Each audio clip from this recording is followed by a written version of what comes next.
السلام علیکم ورحمۃ اللہ تعالی وبرکاتہ۔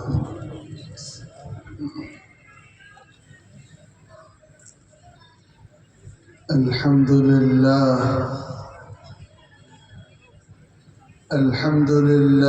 نحمده ونستعینه ونستهدیه ونستغفره ونؤمن به ونتوكل عليه ونعوذ بالله من شرور أنفسنا ومن سيئات أعمالنا، من يهده الله فلا مضل له ومن يضلله فلا هادي له، ونشهد أن لا إله إلا الله وحده لا شريك له، ونشهد أن سيدنا ونبينا وحبيبنا وشفيعنا وإمامنا ومولانا محمدا عبده ورسوله صلى الله تبارك وتعالى عليه وعلى آله وأصحابه وبارك وسلم تسليما كثيرا كثيرا. أما بعد، فأعوذ بالله من الشيطان الرجيم. بسم الله الرحمن الرحيم.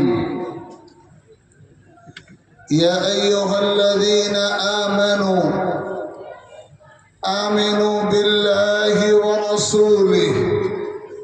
والكتاب الذي نزل على رسوله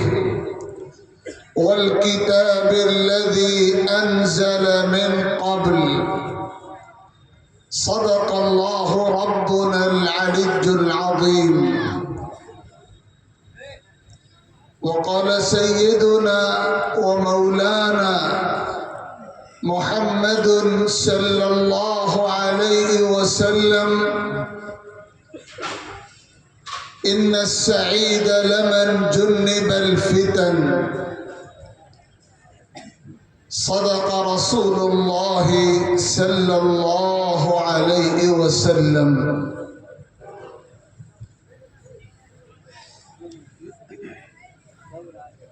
آج کے اس بابرکت اور باوقار اجلاس کے صدر عالی قدر،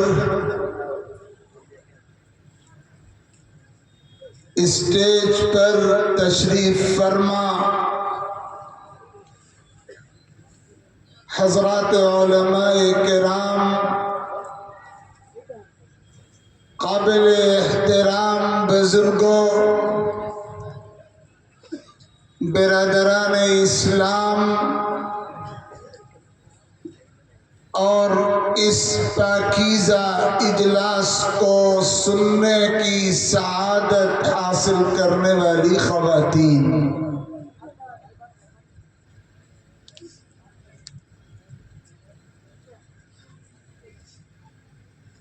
اللہ تعالیٰ کا فضل ہے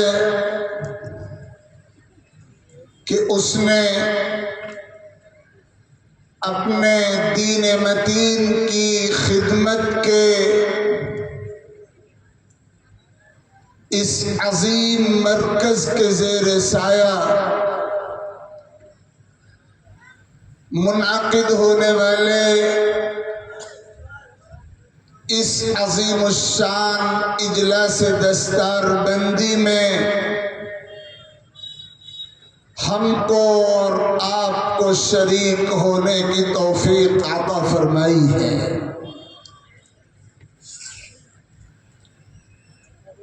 اور آپ کے کانوں نے کل گزشتہ کے اجلاس میں بھی اکابر علماء کی زبانی انتہائی ایمان افروز اور فکر انگیز باتیں اور ہدایات سنی ہیں، اور آپ کی نگاہوں نے اسی بابرکت دینی درسگاہ کے زیر سایہ دینی علوم کا سلسلہ اور حفظ قرآن کی تکمیل کرنے والے خوش نصیب افراد کے سروں پر باندھی جانے والی فضیلت و اعزاز کی دستار کے باندھے جانے کا منظر بھی دیکھا ہے۔ آج کا یہ اجلاس کل سے شروع ہوئے سلسلے کی تکمیل ہے، اور آج بھی علماء کرام کے خطابات آپ کو سننے ہیں، اور بڑی تعداد میں فضلاء کی دستار بندی کے خوشگوار مناظر آپ کی نگاہوں کے سامنے سے گزرنے ہیں۔ اللہ رب العزت اس ادارے کی ان خدمات کا تسلسل صبح قیامت تک باقی رکھے، اور نہ صرف یہ کہ ان دینی خدمات کا سلسلہ باقی رہے، بلکہ اس میں دن بدن قابل ذکر اور قابل فخر ترقیات بھی ہوتی رہیں۔ اللہ رب العزت اس ادارے کے تمام بانیان کو اور ان مخلص ذمہ داران کو جو اخلاص کے ساتھ اور مجاہدوں کے ساتھ اپنے حصے کا کام کر کے اللہ کے حضور حاضر ہو چکے ہیں، اور یقیناً اللہ رب العزت ان کی خدمات کا اجر شایان شان عطا فرمائیں گے۔ اور جو حضرات، جو ٹیم اس وقت یہاں سرگرم عمل ہے، اللہ رب العزت ان کے جذبات کو، امنگوں کو، توانائیوں کو، ارادوں کو، فکروں کو سلامت رکھے، اور جہاں جہاں بھی دین کی خدمت کے یہ مراکز اور قافلے موجود ہیں، کسی بھی رکاوٹ کے بغیر یہ سلسلہ اللہ تعالیٰ کی طرف سے جاری رہے، یہی ہم سب کی دعا بھی ہونی چاہیے، اور یہی دل کی آواز بھی ہونی چاہیے۔ حکم کی تعمیل میں مختصر سے وقت میں آپ کی خدمت میں چند ضروری باتیں عرض کرنا چاہتا ہوں، اور میں پیشگی آپ کی خدمت میں یہ معذرت کر لوں کہ کسی مرتب اور مربوط گفتگو کے بجائے چند ضروری متفرق باتیں آپ کی یہاں موجودگی کو غنیمت سمجھتے ہوئے اور اپنا فرض اور اپنی ذمہ داری سمجھتے ہوئے آپ کی خدمت میں اس وقت مجھے عرض کرنی ہے۔ سب سے پہلی بات جو میں آپ کی خدمت میں عرض کرنا چاہتا ہوں، اللہ کرے کہ آپ دل کے کانوں سے سنیں اور اس پیغام کو جہاں تک آپ کی آواز پہنچ سکتی ہو پہنچانے میں آپ کوئی دریغ نہ کریں۔ مجھے جہاں بھی موقع ملتا ہے میں یہ بات ضرور عرض کرتا ہوں کہ سب سے پہلے ہمیں اپنے دماغوں میں یہ بات لکھ لینی چاہیے کہ ہم اس ملک میں بسنے والے مسلمان ہوں یا دنیا کے دیگر خطوں میں زندگی گزارنے والی امت مسلمہ کے افراد ہوں، انتہائی خطرناک ایمرجنسی صورتحال سے گزر رہے ہیں۔ امت نارمل سچویشن میں نہیں ہے، امت ایمرجنسی آلات سے دوچار ہے، اور ایمرجنسی آلات کا تقاضا یہ ہے کہ امت کے افراد 24 گھنٹے حساس اور بیدار رہیں۔ نارمل حالات میں غفلتوں کی راہیں تلاش کی جا سکتی ہیں، ایمرجنسی آلات میں امت کے لیے غفلت کا ایک لمحہ بھی بہت بڑی بربادی اور خسارے کا سبب بنتا ہے۔ شاعر نے شاید اسی کو بیان کیا ہے، وہ دور بھی دیکھا ہے تاریخ کی آنکھوں نے، لمحوں نے خطا کی تھی، صدیوں نے سزا پائی۔ ہم ایمرجنسی صورتحال میں ہیں، ہمارے لیے ایک لمحہ بھی غفلت کا نہیں ہونا چاہیے۔ یہ ہے وہ حقیقت جو دیوار پہ لکھی ہوئی ہے، آنکھیں سلامت ہیں تو یہ حقیقت ہمیں پڑھ لینی چاہیے اور اس کے مطابق اپنی مستقبل کا ایجنڈا طے کرنا چاہیے۔ میں اپنے کو شامل کر کے آپ سب سے یہ بات کہہ رہا ہوں، بہت افسوس کا موقع ہے کہ امت غفلت کی نیند سے بیدار ہونے کے لیے تیار نہیں ہے۔ آپ ہرگز یہ مت سمجھیے گا کہ ہم اور آپ اس عظیم الشان اجلاس میں اتنی بڑی تعداد میں ہیں تو یہ ہماری بیداری کی علامت ہے۔ بیداری کی علامت ہوگی آپ کی فکر مندی، آپ کی عملی تبدیلی، طرز زندگی کا بدلاؤ، ترجیحات کو متعین کرنا۔ جب آپ یہ کریں گے تب سمجھا جائے گا کہ آپ بیدار ہیں۔ کسی اجتماعی تقریب میں شرکت بیداری کا عنوان نہیں ہوتی۔ امتیں بیدار اس وقت سمجھی جاتی ہیں جب امتیں اپنی ماضی کی روشن تاریخ کو سامنے رکھ کر حال کی تمام تر کوتاہیوں سے واقف ہو کر ان کی اصلاح کے جذبے کے ساتھ اپنے بلند اور پاکیزہ مستقبل کی تعمیر کے لیے سرگرم ہوتی ہے۔ آج کا یہ اجلاس دستار بندی ایک کھلا پیغام ہے میرے لیے اور آپ کے لیے۔ یہ جو دستار قرآن مجید کے حفظ کی تکمیل اور فضیلت کرنے والے خدام دین کے سروں پر ایک اعزاز کی صورت میں سجائے جانے کا عمل ہوتا ہے، یہ صرف ایک علامتی کام نہیں ہے، اس کا ایک زندہ اور روشن پیغام ہے کہ ہم محسوس کریں کہ ہماری ذمہ داریاں کیا ہیں، ہمارے کرنے کے کام کیا ہیں، ہمیں کیا کرنا تھا اور ہم کیا کر رہے ہیں،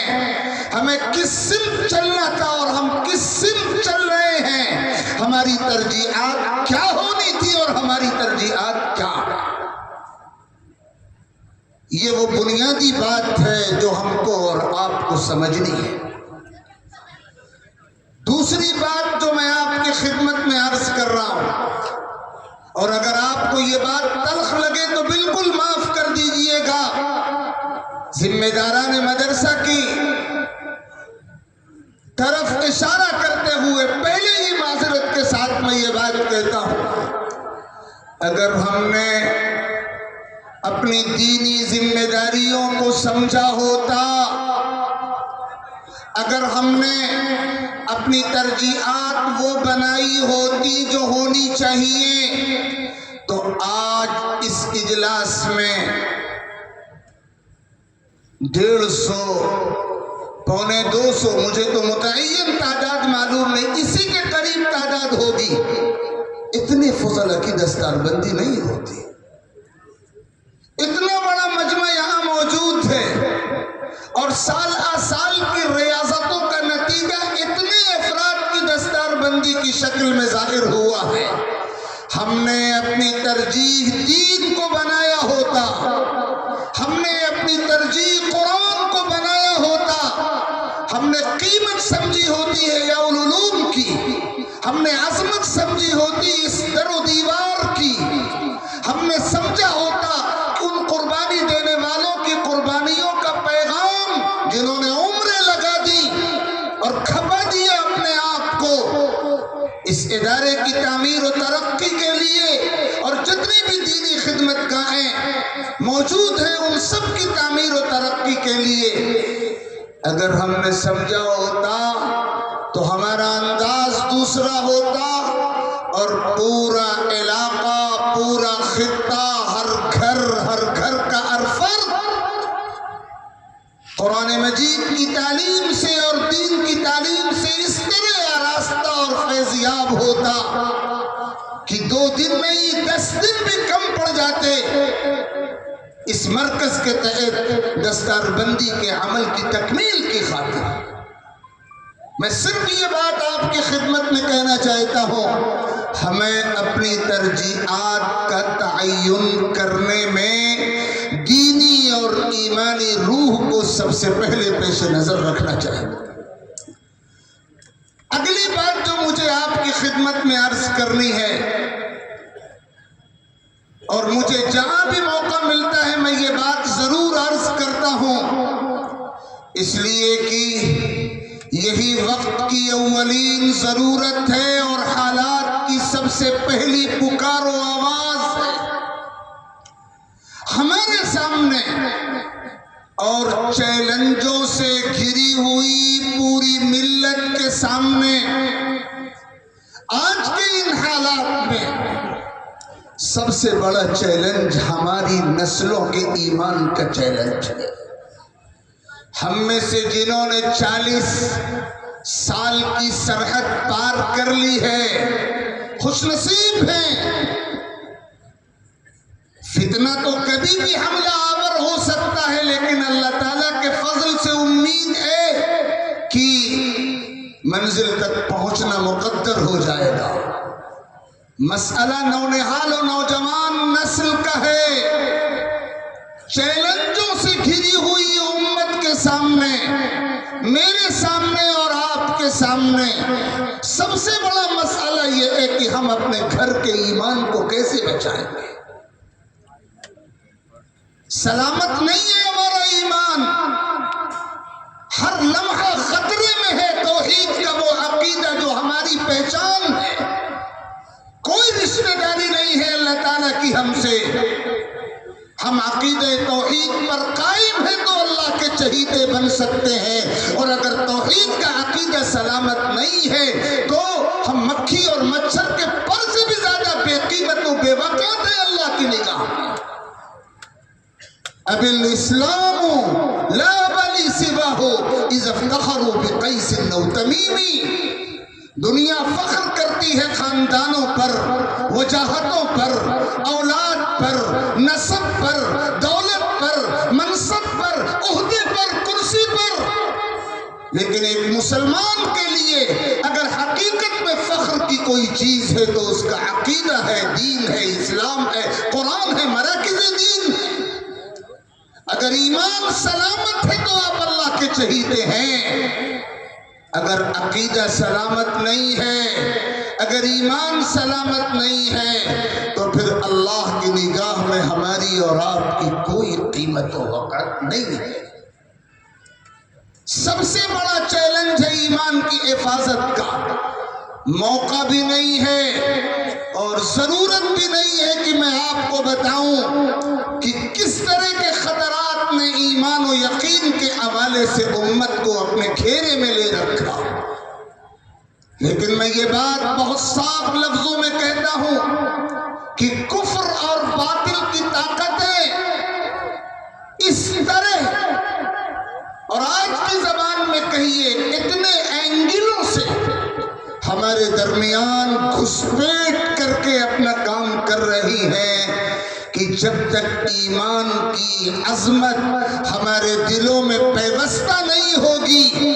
اور ہم ایمان کی حفاظت کے لیے مکمل چوکنا اور 100% الرٹ نہیں ہوں گے، نہ اپنا ایمان بچا سکیں گے، نہ اپنی نسلوں کا ایمان بچا سکیں گے۔ سب سے پہلا جو حملہ مسلمانوں کے نوجوان اور نونہال نسل کے ایمان و یقین پر ہو رہا ہے وہ کفر کے رنگ میں رگے ہوئے عصری نظام تعلیم کے ذریعے سے ہو رہا ہے۔ کفر کے رنگ میں رگا ہوا عصری نظام تعلیم یہ سب سے بڑا زہر ہے جو ہمارے ایمان و یقین کو مستقل چیلنج کر رہا ہے۔ اور جو لوگ اس میدان میں شروع سے لگے ہوئے ہیں اور جن کا ذہن دین کا ذہن ہے، ان کا تجزیہ یہ ہے کہ عصری نظام تعلیم کی جو روح ہے اور اس کا جو مزاج ہے وہ گمراہی اور بے رحمی کا مزاج ہے۔ ٹھوس ایمانی تربیت نہ ہو، ٹھوس قرآنی تعلیم نہ ہو، مضبوط اخلاقی تربیت نہ ہو، مکمل نگرانی نہ ہو اور دین کی عظمت دلوں میں رچی بسی ہوئی نہ ہو تو اس ماحول میں کردار تو کردار ہے، ایمان سلامت نہیں رہ سکتا عصری نظام تعلیم کے ماحول میں۔ اس لیے ہمیں یہ طے کرنا ہوگا کہ ہم نے اپنے بچوں کو، اپنی بچیوں کو 98% مسلمانوں نے اپنے بچوں بچیوں کو اسکولوں اور کالجوں میں داخل کرا رکھا ہے اور یہ ضرورت ہے، چارہ بھی نہیں اس کے بغیر، اور ہرگز اس سے منع نہیں کیا جا سکتا۔ لیکن ہاں یہ کہا جا سکتا ہے اگر ایمان محفوظ ہے تو آپ نے سب کچھ پا لیا ہے، اور اگر سب کچھ آپ نے پایا ایمان سلامت نہیں رہا تو صرف خسارہ ہی آپ نے اٹھایا ہے، کچھ آپ پانے والے نہیں۔ اپنی نسلوں کے ایمان کی حفاظت کی فکر کیجیے۔ اور میں نے بہت واضح لفظوں میں آپ کو بتایا، عصری نظام تعلیم سے اگر آپ نے جوڑا ہے تو قرآنی تعلیم کا، اخلاقی تربیت کا، گھروں میں ایمانی مذاکرے کا اور مکمل نگرانی کا، مکمل فکر مندی کا ایک نظام بنائیے۔ اس کے بغیر آپ اپنی نسلوں کو نہیں بچا سکیں گے، اپنی اولاد کو نہیں بچا سکیں گے۔ انتخاب ان اسکولوں کا کریے جہاں مخلوط سسٹم نہ ہو اور جہاں کا ماحول ایمان و اخلاق کو مٹانے والا نہ ہو، ایمان و اخلاق کو صرف رکھنے والا ہو۔ اس کی تفصیل چونکہ یہاں موقع نہیں ہے، ضرورت بھی نہیں ہے، اس لیے اسی قدر بات کر کے میں اگلی جو بات آپ کی خدمت میں عرض کرنا چاہتا ہوں۔ ہمارا مزاج یہ ہے امت کا، دیندار افراد کی ایک بھیڑ ہے یہاں، دینی شعور رکھنے والے افراد کا ایک بڑا مجمع میرے جذبات کو سلامت رکھے اور قبول فرمائے۔ ہمارا مزاج یہ بن گیا ہے کہ ہم اگر دیندار ہیں اور اللہ ہم سب کو حقیقی دیندار بنائے تو ہم اس کی فکر تو کرتے ہیں کہ ہماری نماز ٹھیک کیسے ہوگی اور خراب کب ہو جائے گی، ہمارا روزہ ٹھیک کب رہے گا، خراب کب ہو جائے گا،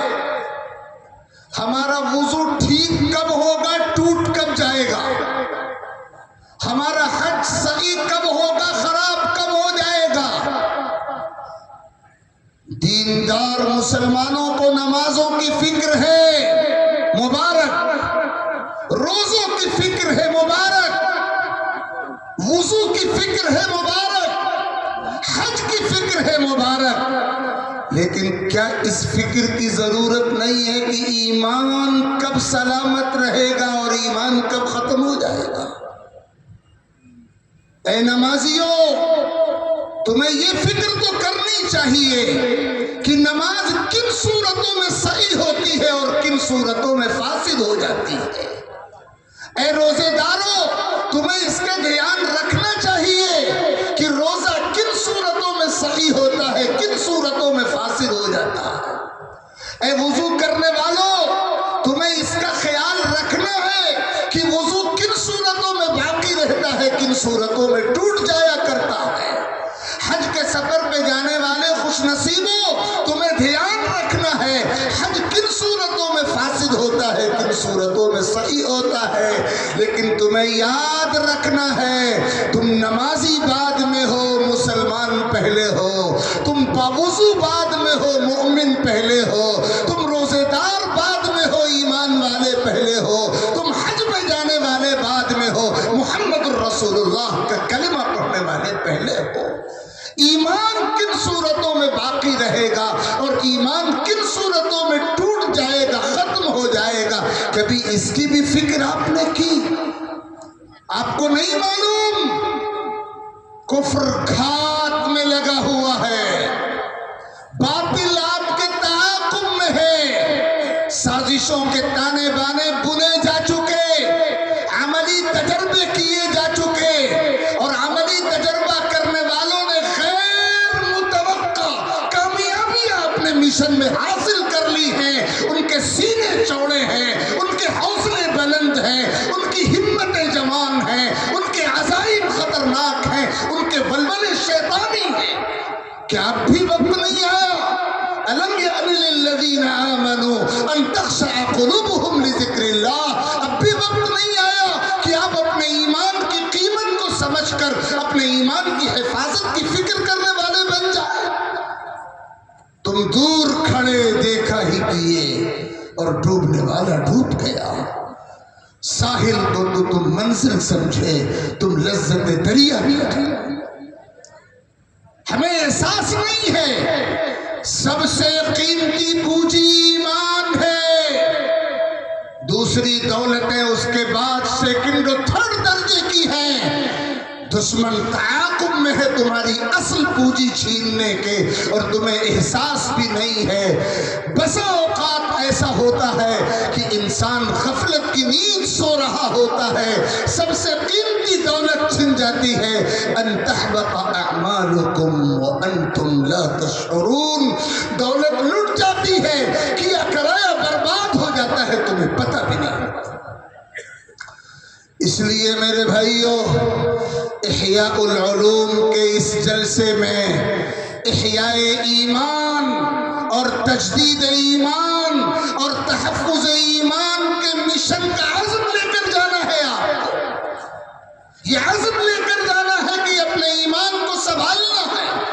یہ عزم مرد بھی کریں، خواتین بھی کریں، ہمیں اپنا ایمان بھی سنبھالنا ہے، اپنے بچوں کا ایمان بھی سنبھالنا ہے، اور ہر اس راستے سے بچنا ہے جو ایمان کی راہ میں رکاوٹ بنتا ہے، ایمان کو متاثر کرتا ہے۔ ہمیں سمجھنا ہوگا ایمان کن صورتوں میں باقی رہتا ہے اور ایمان کن صورتوں میں رخصت ہو جاتا ہے۔ میں اس کی بہت تفصیل تو اس موقع پر بیان نہیں کر سکتا، لیکن 2-3 ضروری باتیں آپ کی خدمت میں عرض کر رہا ہوں، بہت توجہ کے ساتھ سن لیجئے۔ یہ بھی ہو سکتا تھا کہ میں اپنے اکابر میں اور بزرگوں میں اور صحابہ میں منقول کچھ واقعات آپ کی خدمت میں سنا کر اپنی گفتگو وقت پوری کر کے ختم کر دیتا، لیکن ایک درد ہے میرے دل کا جو میں آپ کے پاس سنا رہا ہوں، اور جہاں بھی جاتا ہوں یہی پکار لگا رہا ہوں، اور اسے نجات کا وسیلہ سمجھ کر کرتا ہوں۔ اللہ اسی کے بدلے میں نجات کا فیصلہ فرما دے اور بیڑا پار کر دے، اور آپ کی خدمت میں اسی جذبے سے یہ بات عرض کر رہا ہوں۔ سمجھیے کن راستوں سے ایمان کو مٹانے اور دلوں کے ایمان کو کھرچنے کی محنتیں ہو رہی ہیں۔ ارتداد،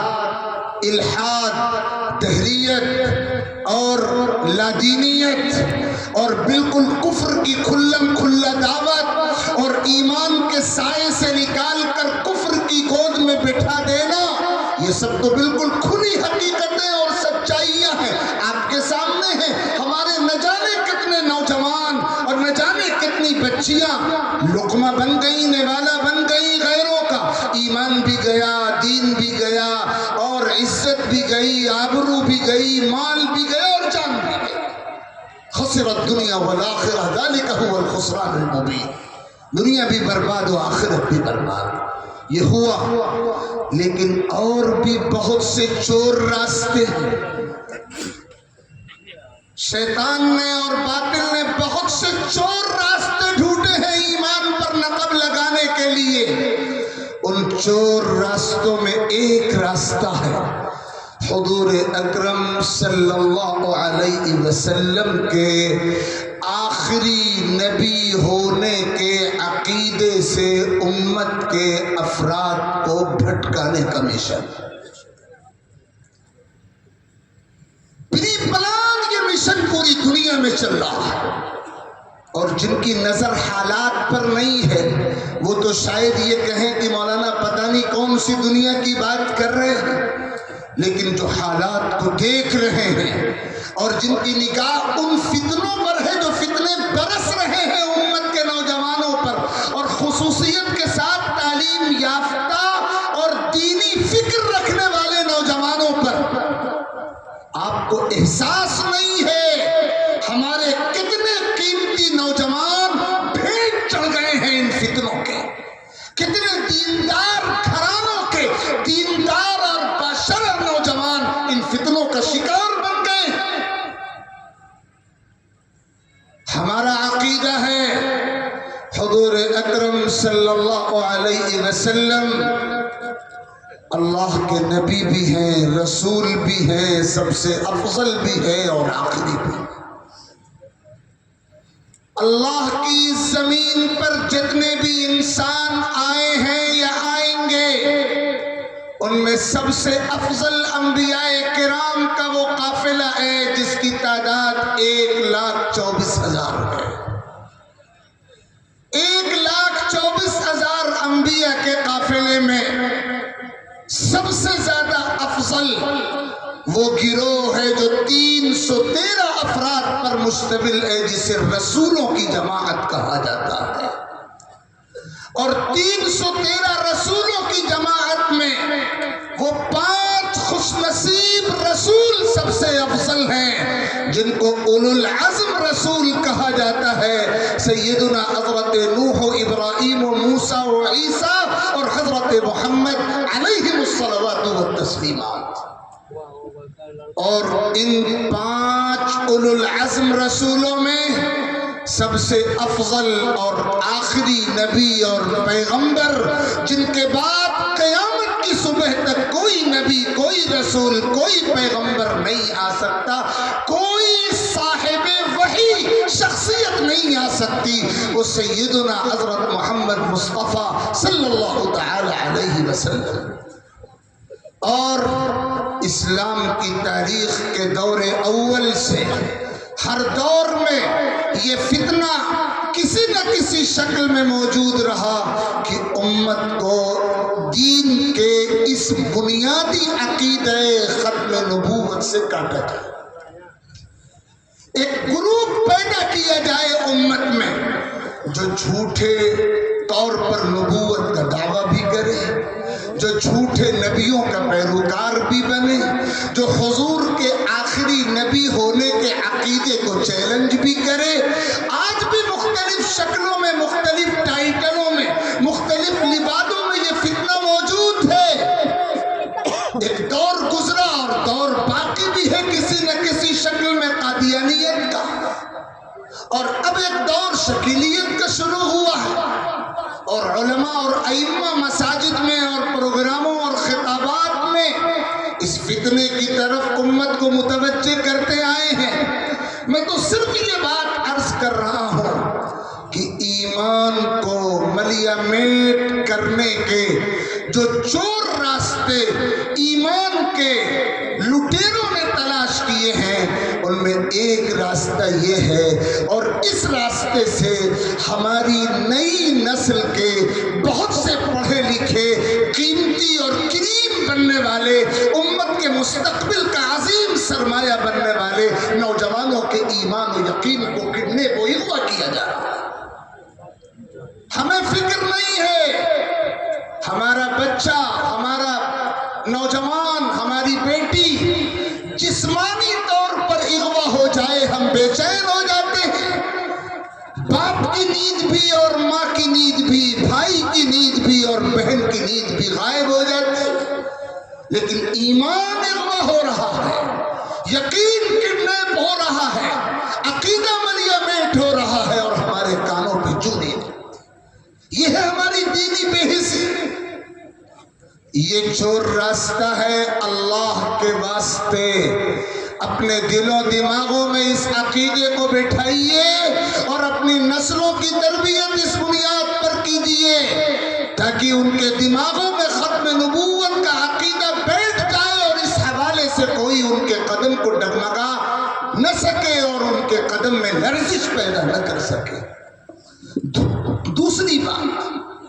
دوسرا جو راستہ، چور راستہ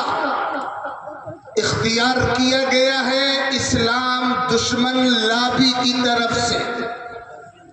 اور جس کے شکار بہت سے پڑھے لکھے لوگ امت میں ہو جاتے ہیں، شریعت کے احکام کا مذاق اور شک۔ اللہ تعالیٰ کی یہ شریعت، شریعت اسلام کامل اور مکمل شریعت ہے، 100% عقل کے مطابق شریعت ہے، مکمل حکمتوں سے لبریز شریعت ہے، لیکن ایک پروپیگنڈا میڈیا کے ذریعے اور باطل کے تمام آلات کے ذریعے آج کے اس دور میں ایک لمبی مدت سے یہ کیا جا رہا ہے کہ ہمارے پڑھے لکھے عصری تعلیم یافتہ افراد کے دلوں اور دماغوں میں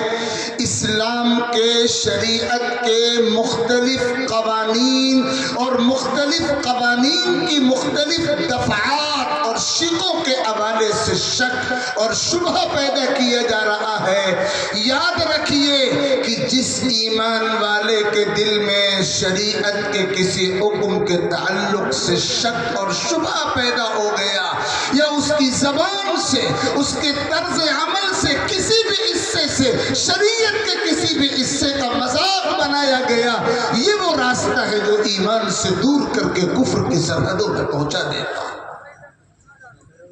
یہ دوسرا راستہ ہے جو باطل نے اختیار کیا۔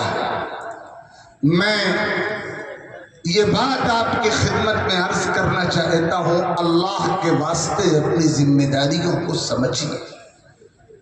یہ پہلا درجہ ہے ایمانیات و عقائد کا، اور میں یہ سمجھتا ہوں کہ اگر ہم نے اپنے اور اپنی نسلوں کے ایمان کو اور عقائد کو بچانے میں کامیابی حاصل کر لی تو آگے جو معاشرتی زندگی کے بگاڑ ہیں،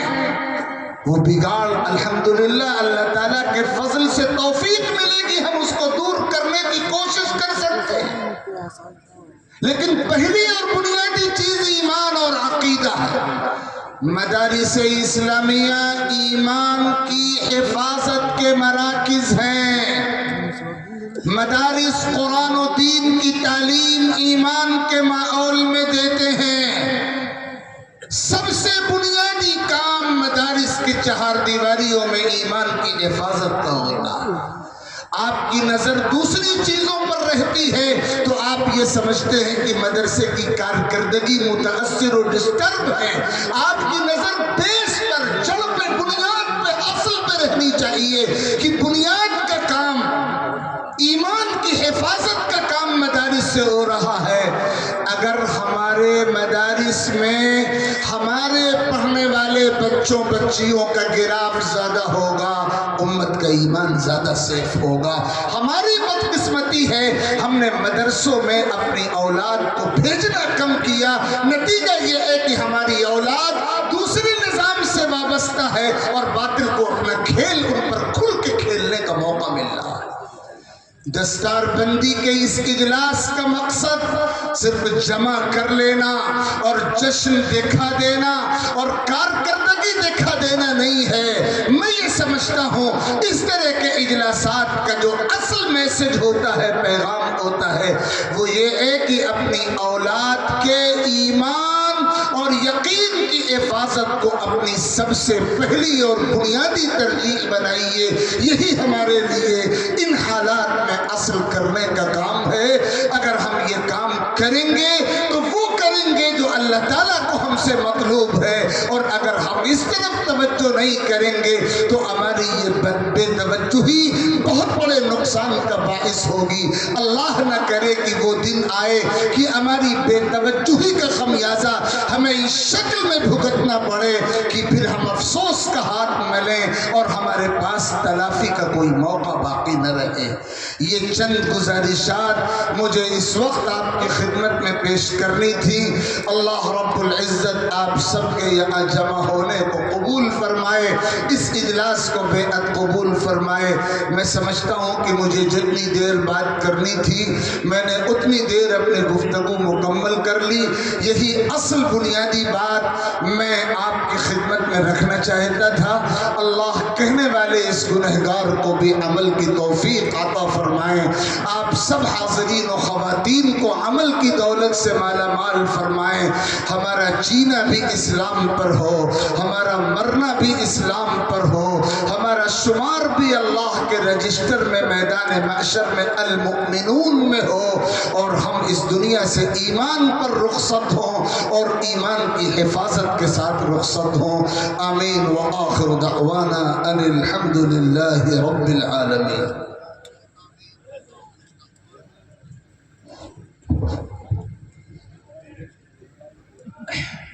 میری شوریدگی لے کر چلی مجھ کو گلستان سے،